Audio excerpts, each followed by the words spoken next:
अस्सलाम वालेकुम। तो आज की इस वीडियो में हम स्टडी करेंगे स्टेफ को। ठीक है, हमारे पास स्टेफ तीन तरह के होते हैं। ठीक है, स्टेफलोकोकस यूरियस, स्टेफलोकोकस एपिडर्माइटिस एंड स्टेफलोकोकस सैप्रोफिटिकस। ठीक है, अब आपको पता है कि बैक्टीरिया दो तरह के होते हैं, ग्राम पॉजिटिव और ग्राम नेगेटिव। ठीक है, ग्राम पॉजिटिव भी आगे से हमारे पास दो होते हैं, स्ट्रेप्टोकोकाई एंड स्टेफलोकोकाई। ठीक है, आगे से जो हमारे पास स्टेफलोकोकाई है वो हमारे पास कितने होते हैं? तीन होते हैं। ठीक है, स्टेफलोकोकस यूरियस, स्टेफलोकोकस एपिडर्माइटिस एंड स्टेफलोकोकस सैप्रोफिटिकस।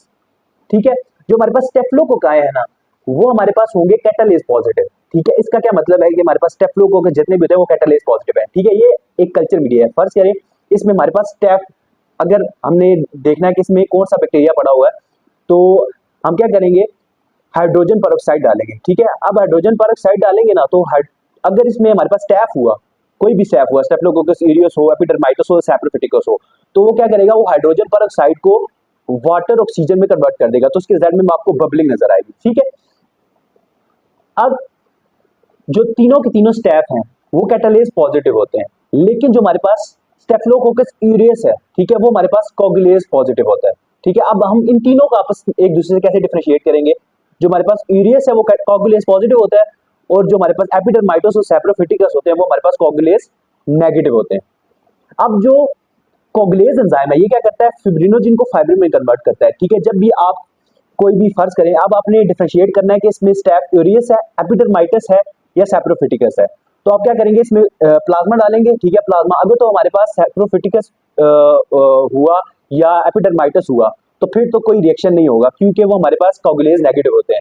अगर हमारे पास इसमें हुआ स्टेफलोकोकस यूरियस, तो क्या होगा कि जो कोगुलेज एंजाइम होगा स्टेफलोकोकस यूरियस का, वो कन्वर्ट कर देगा फिब्रिनोजिन को फिब्रिन में, जिसके रिजल्ट में आपको मैश लाइक स्ट्रक्चर्स नजर आएंगे। ठीक है, यहाँ पे फिब्रिन प्लॉट्स आपको ऐसे नजर आएंगे। ठीक है, अब इसके बाद ये तो हमने डिफरेंशिएट कर लिया स्टेफलोकोकस यूरियस को एपिडर्माइटिस से सैप्रोफिटिकस से। ठीक है, अब हम ये डिफरेंशिएट कैसे करेंगे कि ये एपिडर्माइटिस है, सैप्रोफिटिकस है। ठीक है, अब हम क्या करेंगे, हमारे पास एक एंटीबायोटिक होती है नोवोबायोसिन। ठीक है, जो हमारे पास एपिडर्माइटिस होता है वो नोवोबायोसिन सेंसिटिव होता है, और जो सैप्रोफिटिकस है वो नोवोबायोसिन इनसेंसिटिव होता है। ठीक है, जब भी आप अब अगर यहाँ पे एपिडर्माइटिस होगा तो आपने अगर इसके ऊपर एंटीबायोटिक ऐड करेंगे तो जो हमारे पास एपिडर्माइटिस होगी तो उसकी डेथ स्टार्ट होगी, तो आपको यहाँ पे बैक्टीरिया की डेथ नजर आ जाएगी। ठीक है, तो यहाँ से आपको ये पता चल जाएगा कि ये हमारे पास क्या है, सैप्रोफिटिकस नहीं है, ये हमारे पास क्या है, एपिडर्माइटिस है। उसके बाद अब हम ब्रीफ स्टडी करते हैं स्टेफलोकोकस यूरियस को। ठीक है, स्टेफलोकोकस जो यूरियस है हमारे पास, ठीक है, पहली हमने इसकी प्रॉपर्टी क्या पढ़ी, ये कैटालेज पॉजिटिव है। दूसरी प्रॉपर्टी हमने इसकी क्या पढ़ी, ये हमारे पास कोगुलेज पॉजिटिव है।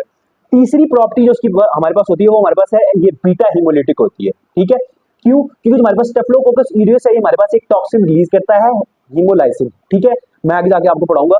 वो हीमोलाइसिन क्या करता है, वो हमारे आरबीसी को डिस्ट्रॉय कर देता है। ठीक है, जिसके रिजल्ट में इसकी ये भी एक प्रॉपर्टी है, बीटा हिमोलिटिक होता है। इसका क्या मतलब है, ठीक है, अगर यहाँ पे एक स्टेफ ओरियस पड़ा हुआ है, ठीक है, आपने यहाँ पे ब्लड ऐड किया तो साथ ही ब्लड की क्या हो जाएगी, रेड ब्लड सेल की डिस्ट्रक्शन स्टार्ट हो जाएगी। ठीक है, और इसकी क्या प्रॉपर्टीज है, ये हमारे पास फैकल्टेटिव एनारोब्स होते हैं। ठीक है, ये हमारे पास एरोबिक मीडिया में भी ग्रो कर सकते हैं, एनारोबिक मीडिया में भी ग्रो कर सकते हैं। ठीक है, ये हमारे पास नॉन मोटाइल होते हैं, स्पोर्स नहीं बनाते। इसके बाद जो हमारे पास इनमें डिफरेंस है और इसकी प्रॉपर्टी है, ठीक है, ये आपको पता होना चाहिए। सिर्फ इन तीनों स्टेप में सिर्फ हमारे पास जो बीटा हिमोलिटिक है ना, वो हमारे पास स्टेफलोकोकस यूरियस होते हैं। ठीक है, अब जो हमारे पास स्टेफलोकोकस यूरियस है उनकी जो सेल वॉल होती है, ठीक है, उसमें हमारे पास एक प्रोटीन पाई जाती है जिसको हम कहते हैं प्रोटीन ए। अब ये प्रोटीन ए क्या करती है, ये जो हमारे पास एंटीबॉडी होती है उसका जो टेल में एफसी पोर्शन होता है, ठीक है, उसके साथ बाइंड कर जाती है। ठीक है, जब आपको पता है कि जो एंटीबॉडी का एफसी पोर्शन है वहां पे हमारे पास मैक्रोफेजेस और न्यूट्रोफिल्स आके बाइंड करते हैं और हमारे पास ऑप्सोनाइजेशन करवाते हैं। ठीक है, अगर वहां पे हमारे पास प्रोटीन ए बाइंड कर जाएगी तो हमारे पास ऑप्सोनाइजेशन नहीं होगी, तो हमारे पास फैगोसाइटोसिस नहीं हो पाएगी स्टेफलोकोकस यूरियस की। ठीक है, ये हमारे पास थी स्टेफलोकोकस यूरियस की प्रॉपर्टीज। क्या क्या है हमारे पास की प्रॉपर्टीज, हमारे पास कैटालेज पॉजिटिव होता है, कोगुलेज पॉजिटिव होता है, बीटा हिमोलिटिक इसकी प्रॉपर्टी है, ये फैकल्टेटिव एनारोब्स होते हैं, नॉन मोटाइल होते हैं, स्पोर्स नहीं बनाते, और ये हमारे पास ऑप्सोनाइजेशन नहीं होने देते। कैसे? क्योंकि हमारे पास इसकी सेल वॉल में हमारे पास प्रोटीन ए होती है जो हमारे पास FC portion of the antibody पे बाइंड करती है और हमारे पास फैगोसाइटोसिस नहीं होने देगी। ठीक है, अब जो हमारे पास स्टेफिलोकोकस ऑरियस है, ठीक है, इसको हम कौन से कल्चर मीडिया पे ग्रो करवाते हैं? मैनिटोल्ड सॉल्ट एगर पे। ठीक है, जब अब जो हमारे पास मैनिटोल है ना, ठीक है, स्टेफिलोकोकस ऑरियस क्या करवाता है? मैनिटोल की फर्मेंटेशन करवाता है। ठीक है, जिसके रिजल्ट में जो पिंक कलर होता है ना मैनिटोल का, वो कन्वर्ट हो जाता है येलो में। ठीक है, इस वजह से जो हमारे पास स्टेफिलोकोकस ऑरियस है, ठीक है, वो हमारे पास जब हम उसको मैनिटोल सॉल्ट एगर पे ग्रो करवाते हैं तो हमारे पास मैनिटोल की फर्मेंटेशन करवा देता है और हमारे पास कौन सी कॉलोनीज बनाता है? गोल्डन येलो कलर की कॉलोनीज बनाता है। इसी वजह से हम इसको कहते हैं स्टेफिलोकोकस ऑरियस। इसका क्या मतलब है स्टेफिलोकोकस ऑरियस का? Golden bunch of grapes, golden bunch of grapes, क्योंकि ये हमारे पास जब हम इसको कल्चर मीडिया पे ग्रो करवाएंगे तो हमारे पास ये कि गोल्डन कलर की कॉलोनीज देगा। अगर बात करें स्टेफिलोकोकस ऑरियस की तो ये हमारे पास नॉर्मल हमारे स्किन फ्लोरा का पार्ट होता है। ठीक है, तो इस वजह से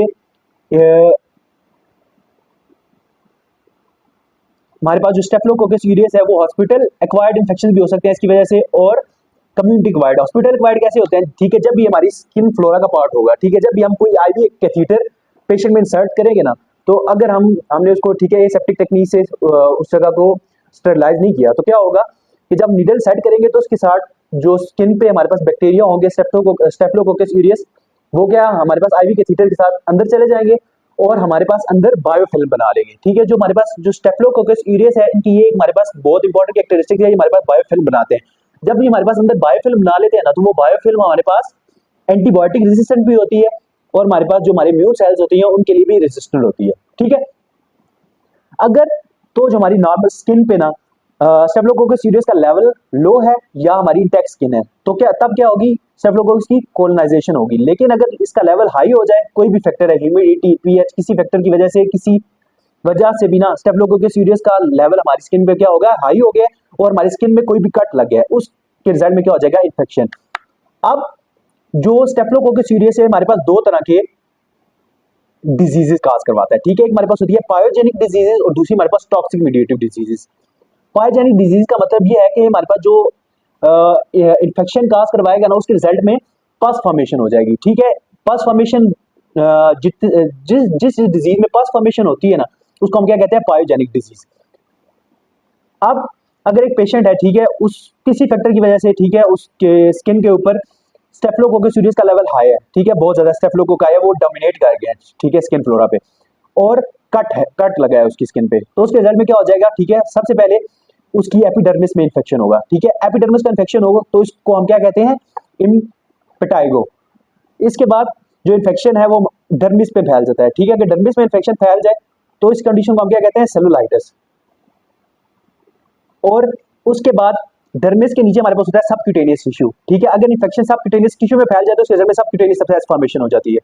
उसके बाद अगर इन्फेक्शन नीचे हमारे पास टिश्यू के नीचे सबक्यूटेनियस जो टिश्यू होता है उसके नीचे हमारे पास क्या होता है? मसल होता है। ठीक है, मसल का इन्फेक्शन हो जाए तो उसको हम कहते हैं पायोमाइसाइटिस। ठीक है, मसल के नीचे हमारे पास होती है बोन का इन्फेक्शन हो जाए तो उसको हम कहते हैं ऑस्टियोमाइलाइटिस।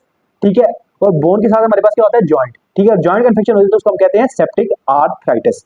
ठीक है, अब जब भी हमारे पास कोई भी कट लगता है, ठीक है, तो इन्फेक्शन होगा तो सबसे पहले हमारे पास एक पिंपल बनेगा। ठीक है, पिंपल। अब वो पिंपल बाद में बड़ा होके हमारे पास क्या बनाएगा? बॉयल बनाएगा, और जब बहुत सारे पिंपल हमारे पास मिलते हैं तो हमारे पास क्या बनाते हैं? कार्बंकल। ठीक है, अब अगर लेविंसन देखें तो इस कंडीशन को हम क्या कहते हैं? इम्पेटाइगो। ठीक है, ये क्यों होता है? अगर एपिडर्मिस का इन्फेक्शन हो गया है, ठीक है, कोई भी कट लगा है, ठीक है, उस वजह से। ठीक है, इसके बाद ये हमारे पास क्या है? Folliculitis cellulitis. ठीक है, इसमें क्या होता है कि हमारे पास जो इन्फेक्शन होता है वो किसका होगा? डर्मिस का। ठीक है, उसके बाद अगर सबक्यूटेनियस टिश्यू में इन्फेक्शन होगा तो उसके रिजल्ट में एब्सेस फॉर्मेशन हो जाएगी। ये देखें फुट में क्या हुई है? एब्सेस फॉर्मेशन हुई है। ठीक है, इसमें क्या होगा? इन्फेक्शन फैल जाएगा सबक्यूटेनियस टिश्यू की तरफ। इसके बाद जब कट लगता है, ठीक है, अगर तो हमारे पास बैक्टीरिया जो है हमारे पास स्टेफिलोकोकस ऑरियस वो ब्लड के अंदर चला जाए तो हमारे पास वो ब्लड में क्या करता है? ब्लड में क्लॉट फॉर्म करवा देता है। ठीक है, अब इस कंडीशन को अगर वो ब्लड में चला जाए बैक्टीरिया, तो इस कंडीशन को हम कहते हैं बैक्टीरियमिया। ठीक है, कोई भी बैक्टीरिया ब्लड के अंदर चला जाए, इस कंडीशन को हम क्या कहते हैं, बैक्टीरियमिया। अब जब बैक्टीरियमिया होगा, जब भी बैक्टीरिया ब्लड के अंदर जाएगा तो ब्लड के अंदर बैक्टीरिया क्या है, कुछ टॉक्सिन्स वगैरह रिलीज करवाएगा, जिसके रिजल्ट में इम्यून रिएक्शन होगा और आपकी ब्लड वेसल्स क्या हो जाएगी, वैसोडाइलेट होंगी और बीपी बहुत ज्यादा फॉल कर जाएगा, जिस कंडीशन को हम कहते हैं सेप्सिस। ठीक है, अब जब भी कोई भी बैक्टीरिया आपके ब्लड के अंदर जाता है, ठीक है, वो वहां क्लॉट फॉर्मेशन करवा सकता है। ठीक है, जिसको हम क्या कहते हैं, जिस कंडीशन को हम क्या कहते हैं, सेप्टिक थ्रोम्बोफ्लेबाइटिस, फ्लेबाइटिस। ठीक है, अब जब ब्लड में बैक्टीरिया है, यहां से बैक्टीरिया हमारे ब्रेन और स्पाइनल कॉर्ड में जा सकता है, तो हमारे पास क्या करवा सकता है, वहां पे मेनिंजाइटिस का करवा सकता है, एपिड्यूरल एब्सेस काज करवा सकता है। इसके बाद अगर हमारे पास जो बैक्टीरिया है वो वहां से चला जाए लंग्स के पास, लंग में हमारे पास निमोनिया काज करवा सकता है, हार्ट वाल्व में जाए तो हमारे पास इन्फेक्टिव एंडोकार्डाइटिस काज करवा सकता है। ठीक है, ये हमारे पास है स्प्रेड ऑफ इन्फेक्शन। ठीक है, कोई भी कट लगा, ठीक है, ये हमारे पास है जितने भी इन्फेक्शन अभी मैंने बताया, ये हमारे पास पायोजेनिक है। ठीक है, मतलब इसमें पस फॉर्मेशन हो रही है। ठीक है, पस फॉर्मेशन इन्फेक्शन हो रहे हैं। ठीक है, अब क्या होता है कि कट लगा, एपिडर्मिस का इन्फेक्शन हुआ तो हमारे पास क्या हो जाएगा, उसको हम कहते हैं एम्पिटाइगो। डर्मिस का हुआ तो उसको हम क्या कहते हैं, सेलुलाइटिस। सबक्यूटेनियस टिश्यू का होगा तो उसको हम क्या बोलेंगे, सबक्यूटेनियस एब्सेस। ठीक है, उसके नीचे मसल का होगा तो पायोमाइसाइटिस, बोन का होगा तो ऑस्टियोमाइलाइटिस, जो जॉइंट का होगा तो हम क्या बोलेंगे, सेप्टिक आर्थराइटिस। ठीक है, उसके अलावा अगर हमारे पास वो ब्लड में चला जाए, ठीक है, हमारे पास बैक्टीरिया, तो उस कंडीशन को कहते हैं बैक्टीरियमिया, जिसके रिजल्ट में हमारे पास इम्यून रिएक्शन होता है, वाइड स्प्रेड, और हमारे पास ब्लड वेसल वैसोडाइलेट करते हैं, तो हमारे पास पेशेंट का बीपी बहुत ज्यादा फॉल कर जाता है, जिस कंडीशन को कहते हैं सेप्सिस। ठीक है, अब ब्लड से हमारे पास जो बैक्टीरिया है, ठीक है, वो हमारे पास, ठीक है, सेंट्रल नर्वस सिस्टम में जा सकता है। ठीक है, वहां जाके हमारे पास मेनिंजाइटिस काज करवा सकता है और हमारे पास एपिड्यूरल एब्सेस काज करवा सकता है। ठीक है, उसके बाद ये हमारे पास वहां से लंग में भी जा सकता है और हमारे पास निमोनिया काज करवा सकता है, और अगर हार्ट वाल्व में जाके वेजिटेशन बना दे, ठीक है, तो वहां पे हमारे पास क्या काज करवा सकता है, इन्फेक्टिव एंडोकार्डाइटिस। ठीक है, अब मैंने आपको पहले भी ये बात बताई थी, जो हमारे पास स्टेफिलोकोकस ऑरियस है, ठीक है, इसके रिजल्ट में हमारे पास हॉस्पिटल एक्वायर्ड इन्फेक्शन भी होते हैं और कम्युनिटी एक्वायर्ड। हॉस्पिटल एक्वायर्ड कैसे होते हैं, जब भी कोई कैथीटर इंसर्ट करेंगे तो उसके रिजल्ट में स्टेफिलोकोकस ऑरियस भी उसके साथ अंदर चले जाएंगे वेन के अंदर, और हमारे पास क्या करवा देंगे, साथ ऊपर बायोफिल्म बना देंगे। ठीक है, बायोफिल्म में हमारे पास क्या होते हैं, पॉलीसेकेराइड होते हैं। ठीक है, अब ये हमारे पास जो बायोफिल्म्स होती हैं, ये हमारे पास क्या होती है, एंटीबायोटिक रेजिस्टेंट होती है और इम्यून सेल्स के लिए भी रेजिस्टेंट होती है। ठीक है, ये हमारे पास होगी पायोजेनिक डिजीजेस। इसके अलावा हम देखते हैं टॉक्सिन मीडिएटेड डिजीजेस। ठीक है, जो हमारे पास अगर स्टेफिलोकोकस ऑरियस जब हमारे ब्लड में जाएगा तो ये हमारे पास स्टेफिलोकोकस ऑरियस हमारे पास 5 तरह के टॉक्सिन रिलीज करता है। Toxin shock syndrome toxin, PV leukocidin, exfoliative toxin, haemolysin and enterotoxin. ठीक है, अब ये जो 5 टॉक्सिन है, इनके रिजल्ट में कौन कौन सी डिजीजेस होती हैं, ठीक है, वो हम देखेंगे।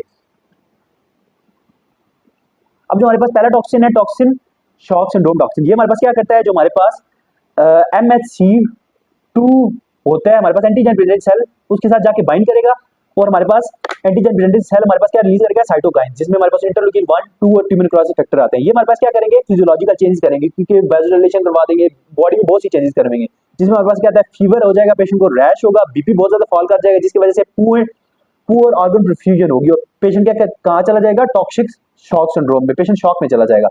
ठीक है, this is called toxic shock syndrome. क्यों हुआ है ये हमारे पास टॉक्सिक शॉक सिंड्रोम, टॉक्सिन की वजह से, जो हमारे पास क्या करता है, MHC2 के साथ जाके बाइंड करेगा, साइटोकाइन रिलीज करवाएगा, जिसके रिजल्ट में क्या होगा, फीवर हो जाएगा, रैश हो जाएगा, बीपी बहुत ज्यादा फॉल कर जाएगा और पुअर ऑर्गन परफ्यूजन होगी। ठीक है, जिसकी वजह से पेशेंट क्या किसमें चला जाएगा, टॉक्सिक शॉक सिंड्रोम में। ठीक है, अब इसकी 3 मेन कॉजेज होती हैं। ठीक है, जब भी कोई वाउंड, ठीक है, वाउंड हो, ठीक है, कोई भी डर्टी वाउंड हो, ठीक है, उसमें इन्फेक्शन हो, ठीक है, तो मैंने आपको बताया जब भी कोई इन्फेक्शन होगा, कट लगा होगा तो इन्फेक्शन है। ठीक है, तो वो इन्फेक्शन फैल के किधर जा सकता है, ब्लड में। ठीक है, अब ब्लड में जाएगा तो हमारे पास स्टेफिलोकोकस ऑरियस हमारे पास क्या रिलीज करेगा, टॉक्सिन शॉक सिंड्रोम टॉक्सिन, तो वो हमारे पास क्या काज करवा सकता है, टॉक्सिन शॉक सिंड्रोम। इसके अलावा हमारे पास टेम्पोन यूजिंग मेंस्ट्रुएटिंग वुमेन, अगर वुमेन कोई भी हमारे पास कॉटन वगैरह यूज करती है, ठीक है, जो मेंस्ट्रुअल ब्लड है उसको अब्सॉर्ब करने के लिए, तो उसके रिजल्ट में भी इन्फेक्शन फैल सकता है। कोई भी आप नेजल पैकिंग, मतलब नाक से अगर आपका खून आ रहा है, ठीक है, उसको रोकने के लिए आपकी कोई चीज भी यूज कर रहे हो, उसके रिजल्ट में भी टॉक्सिक शॉक सिंड्रोम हो सकता है। ठीक है। इसके बाद हम आ जाते हैं पीवी ल्यूकोसिडिन टॉक्सिन। ये हमारे पास क्या करता है, ये हमारे पास ल्यूकोसाइट्स को पंच करके उसको क्या कर देगा, डिस्ट्रॉय कर देगा, ठीक है। जिसके रिजल्ट में ल्यूकोसाइट डिस्ट्रॉय होगा तो वहां से केमिकल्स रिलीज होंगे, वो केमिकल्स क्या करवा देंगे, इन्फ्लेमेशन करवा देंगे। इन्फ्लेमेशन किधर करवाएंगे, लंग में, जिसके रिजल्ट में जो लंग्स का टिश्यू है उसकी डेथ होगी और हमारे पास नेक्रोटाइजिंग निमोनिया हो सकता है पेशेंट को, ठीक है। उसके बाद ये हमारे पास एक और टॉक्सिन रिलीज करते हैं जो हम कहते हैं हीमोलाइसिन। हीमोलाइसिन हमारे पास, मैंने आपको पहले भी बताया, ये हमारे पास जो आरबीसी है, ठीक है, उसमें होल्स क्रिएट करेगा, जिसके रिजल्ट में हीमोग्लोबिन आएगी। हीमोग्लोबिन से हमारे पास ये आयरन को निकालेगा, उसको अपने मेटाबॉलिज्म के लिए यूज करता है, ठीक है। उसके बाद हमारे पास एक्सफोलिएटिव टॉक्सिन है, ठीक है। एक्सफोलिएटिव टॉक्सिन हमारे पास क्या, इसकी हमारे पास प्रोटीएज प्रॉपर्टी होती है। ये हमारे पास क्या करता है, ये हमारे पास डिग्रेड करता है डेस्मोग्लीन, ठीक है, जो हमारे पास एपिडर्मिस में जो एपिडर्मिस के सेल्स होते हैं उनको जोड़ के रखने के लिए हमारे पास होती है डेस्मोग्लीन। ये उसको डिस्ट्रॉय करता है, जिसके रिजल्ट में एपिडर्मिस में आपको ना ब्लिस्टर्स बन जाते हैं, ठीक है। अब दो कंडीशंस हो सकती हैं, ठीक है, या तो ये ब्लिस्टर्स फ्यूज करके हमारे पास बुल्ला बनाते हैं, जिस कंडीशन को हम कहते हैं बल्बस इम्पेटाइगो, या ये हमारे पास ब्लिस्टर्स क्या करते हैं, फटते हैं, ठीक है, और स्किन को भी अपने साथ स्लफ्ट ऑफ कर देते हैं, जिस कंडीशन को हम कहते हैं स्कैल्डेड स्किन सिंड्रोम और रिटर्स डिजीज। अब ये जो पेशेंट है ये आपके पास किसके साथ आया हुआ है, रिटर्स डिजीज के साथ, स्कैल्डेड स्किन सिंड्रोम, जो कि हमारे पास किस वजह से हुआ है, एक्सफोलिएटिव टॉक्सिन की वजह से। पहले ब्लिस्टर बना है, ठीक है, फिर वो ब्लिस्टर फटा है, ठीक है, उसके साथ उसकी स्किन क्या हो गई, स्लफ्ट ऑफ हो गई है, ठीक है। उसके बाद ये क्या है, बल्बस इम्पेटाइगो। इस कंडीशन में क्या हुआ है कि हमारे पास ब्लिस्टर बने हैं वो फ्यूज कर गए और हमारे पास क्या बना दिया, बुल्ला बना दिया, जिसको इस कंडीशन को हम क्या बोलेंगे, बल्बस इम्पेटाइगो। उसके बाद हम आ जाती हैं लॉस टॉक्सिन पे, एंटीरोटॉक्सिन, ठीक है। अब फर्ज करें किसी भी खाने में, कोई भी खाना है, ठीक है, आपने उसको सही तरह से स्टोर नहीं किया, फ्रिज में, रेफ्रिजरेटर वगैरह में स्टोर नहीं किया, उसने ऐसे आपने उसको वैसे ही बाहर रख दिया, तो स्टेफिलोकोकस ऑरियस में क्या प्रोड्यूस कर देगा, एंटीरोटॉक्सिन। अब ये जो, जब आप उस खाने को दोबारा बॉयल भी करोगे ना, तो क्या होगा कि जो एंटीरोटॉक्सिन है ये हमारे पास क्या होगा, हीट रेजिस्टेंट होता है, ठीक है। हीट से भी ना ये हमारे पास एंटीरोटॉक्सिन हीट रेजिस्टेंट होता है, तो हीट का भी इस पे कोई इफेक्ट नहीं होता, ठीक। तो जिसके रिजल्ट में आप जब खाना खाओगे तो आपको क्या हो जाएगी, फूड पॉइजनिंग हो जाएगी, ठीक है, गैस्ट्रोएंटेराइटिस हो सकता है, जिसके रिजल्ट में पेशेंट क्या होगी, वॉमिटिंग होगी, पेशेंट को डायरिया होगा, ठीक है। 5 टॉक्सिन रिलीज करता है हमारे पास स्टेफिलोकोकस, ये कौन कौन सा, टॉक्सिक शॉक सिंड्रोम, जिसके रिजल्ट में टॉक्सिक शॉक सिंड्रोम टॉक्सिन, जिसके रिजल्ट में टीएसएस हो जाता है। उसके बाद हमारे पास आता है पीवी ल्यूकोसिडिन, जिसके रिजल्ट में हमारे पास नेक्रोटाइजिंग निमोनिया हो सकता है। हीमोलिसिन टॉक्सिन, जिसके रिजल्ट में हमारे पास हीमोलिटिक एनीमिया हो जाता है। एक्सफोलिएटेड टॉक्सिन, जिसके रिजल्ट में हमारे पास बल्बस इम्पेटाइगो हो सकता है और हमारे पास स्कैल्डेड स्किन सिंड्रोम हो सकता है। और हमारे पास जो एंटीरोटॉक्सिन होता है उसके रिजल्ट में हमारे पास क्या हो सकता है, गैस्ट्रोएंटेराइटिस, ठीक है। इसके बाद हम आ जाते हैं स्टेफिलोकोकस एपिडर्माइटिस पे। अब जो हमारे पास स्टेफिलोकोकस एपिडर्माइटिस था, ठीक है, वो कैटालेज पॉजिटिव था, पहली प्रॉपर्टी उसकी, ठीक है। दूसरा हमारे पास ये कोगुलेज नेगेटिव था। तो हमारे पास हम एक टेस्ट करते थे नोवोबायोसिन की, ठीक है। हम एंटीबॉडी, इसके बाद हम स्टेफिलोकोकस एपिडर्माइटिस की पास बात करें तो हमारे पास कहाँ पे होता है, स्किन पे होता है, ठीक है। इसके रिजल्ट में भी जो इन्फेक्शंस होते हैं, ठीक है, वो हमारे पास कौन से होते हैं, ठीक है, पायोजेनिक होते हैं, पस फॉर्मेशन होती है उस इन्फेक्शन में, ठीक है। प्रॉपर्टीज की बात करें तो हमारे पास कैटालेज पॉजिटिव होता है, कोगुलेज नेगेटिव होता है। तो हम एपिडर्माइटिस और सैप्रोफिटिकस को कैसे डिफरेंशिएट करते हैं, नोवोबायोसिन एंटीबायोटिक से। जो हमारे पास एपिडर्माइटिस है वो नोवोबायोसिन सेंसिटिव होता है, ठीक है। इन्फेक्शन की बात करें तो इसमें जो इन्फेक्शन होते हैं वो हमारे पास हॉस्पिटल एक्वायर्ड होते हैं, ठीक है। क्यों, जब भी आप कोई भी प्रोस्थेटिक डिवाइस, मतलब कोई भी, जब भी फर्ज करें एक पेशेंट के वाल्व जो हार्ट के वाल्व जब वो फेल हो गए, ठीक है, आप उसको नए वाल्व्स उसको डालेंगे तो उसके रिजल्ट में उसको क्या हो सकता है, एंडोकार्डाइटिस हो सकता है, ठीक है। इसके अलावा कोई नया जॉइंट रिप्लेसमेंट की है किसी पेशेंट की तो उसके जॉइंट में भी इन्फेक्शन हो सकता है, आर्थराइटिस हो सकता है, ऑस्टियोमाइलाइटिस हो सकता है, ठीक है। इसके अलावा ये हमारे पास कोई भी, क्योंकि हमारे पास ये स्किन का पार्ट है, मैंने आपको पहले बताया, कोई भी हमारे पास जो फ्लोरा होता है वो स्किन का अगर पार्ट होगा, कोई भी हमने आईवी के थीटर सेट करेंगे तो उसके रिजल्ट में वो बैक्टीरिया इसके अंदर चला जाएगा, ब्लड के अंदर, ठीक है। और यही हमारे पास मोस्ट कॉमन कॉज होती है सेप्सिस न्यूनेट्स, क्योंकि बच्चों में हम अक्सर कैथीटर्स लगाते हैं, ठीक है, उनको किसी वजह से, तो उसके रिजल्ट में सेप्सिस हो सकती है न्यूनेट्स में। इसके अलावा पेरिटोनाइटिस हो सकता है, पेरिटोनियल डयलिसिस, पेरिटोनियल डयलिसिस में भी हम पेरिटोनियम पे हम कैथीटर्स लगाते हैं, जिसके रिजल्ट में उसको पेरिटोनाइटिस हो सकता है। इसके अलावा जब हम भी सीएसएफ को ड्रेन करने के लिए हम उसको कैथीटर सेट करते हैं, उसके रिजल्ट में उसको सीएसएफ शंट इन्फेक्शंस हो सकते हैं। और आपको पता है कि इन्फेक्शन क्या होगा कि जब भी हम कैथीटर सेट करेंगे तो अंदर ये भी हमारे पास बायोफिल्म बनाता है जो हमारे पास रेजिस्टेंट होती है, एंटीबायोटिक और इम्यून सेल्स के लिए भी रेजिस्टेंट होती है, ठीक है। अब इसके बाद हम आ जाते हैं सेप्रोफिटिकस पे। सेप्रोफिटिकस हमारे पास नोवोबायसिन रेजिस्टेंट होता है, ठीक है। इसकी बात करें तो हमारे पास ये कहाँ पे पाया जाता है, म्यूकोजा ऑफ जेनिटल ट्रैक्ट में, ठीक है। जब भी हमारे पास कोई फीमेल इंटरकोर्स करती है, ठीक है, उसके 24 घंटे के बाद, ठीक है, जो हमारे पास जो सेप्रोफिटिकस है वो जेनिटल ट्रैक्ट से ऊपर सेंड करता है, यूरिन ब्लैडर में जाता है और हमारे पास यूटीआई काज करवा देता है। और यूटीआई में भी हमारे पास किसका इन्फेक्शन काज करवाता है, मोस्टली ब्लैडर का, जिसको हम क्या कहते हैं, सिस्टाइटिस, ठीक है। अगर हम देखें तो सेप्रोफिटिकस के रिजल्ट में जो इन्फेक्शन हो रहा है वो हमारे पास क्या है, कम्युनिटी एक्वायर्ड है, ठीक है। इसके रिजल्ट में जो इन्फेक्शन हो रहा है हॉस्पिटल एक्वायर्ड।